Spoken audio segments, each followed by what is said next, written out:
Hi friends, నేను మీ Kanchana vlogs. నేను ఇప్పుడు ఏం కర్రీ చేయబోతున్నానంటే బంగాళదుంప కర్రీ ఫ్రెండ్స్. చూడండి, ఫస్ట్ ఆనియన్స్, పచ్చిమిర్చి, కరివేపాకు కట్ చేసుకొని తర్వాత స్టవ్ వెలిగించి ఆయిల్ పోసి కళాయి పెట్టుకొని పోపు దినుసులు, తర్వాత జీలకర్ర, అల్లం వెల్లుల్లి పేస్ట్, తర్వాత ఆనియన్స్, మనం ముందుగా కట్ చేసుకున్న ఆనియన్స్, పచ్చిమిర్చి, కరివేపాకు వేసుకొని కలుపుకొని బాగా మగ్గిన తర్వాత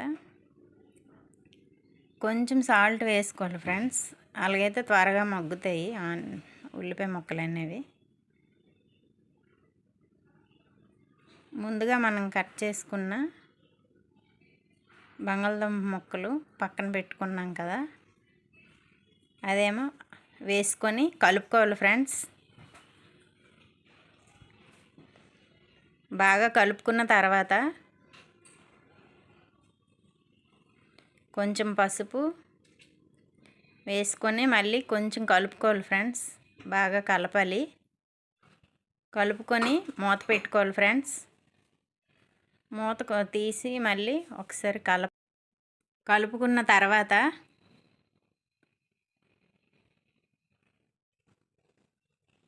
కొంచెం కారం, ఒక స్పూన్ కారం వేసుకోవాలి. కొంచెం రెడ్గా ఉంది ఆశీర్వాద్ కారం పొడి. తర్వాత జీలకర్ర, ధనియాలు కలిపి పౌడర్ చేసుకున్నాను, అదొక హాఫ్ స్పూన్ వేసుకోవాలి. వేసుకొని బాగా కలపాలి. బాగా కలుపుకున్న తర్వాత ఒక 5 మినిట్స్ మూత పెట్టి మళ్ళీ మూత మనం తీసి పైన కొత్తిమీర జల్లుకొని ఒకసారి కలుపుకొని సర్వింగ్ బౌల్లోకి తీసుకొని టేస్ట్ చేసి చెప్పండి ఫ్రెండ్స్, టేస్ట్ ఎలా ఉందో. సబ్స్క్రైబ్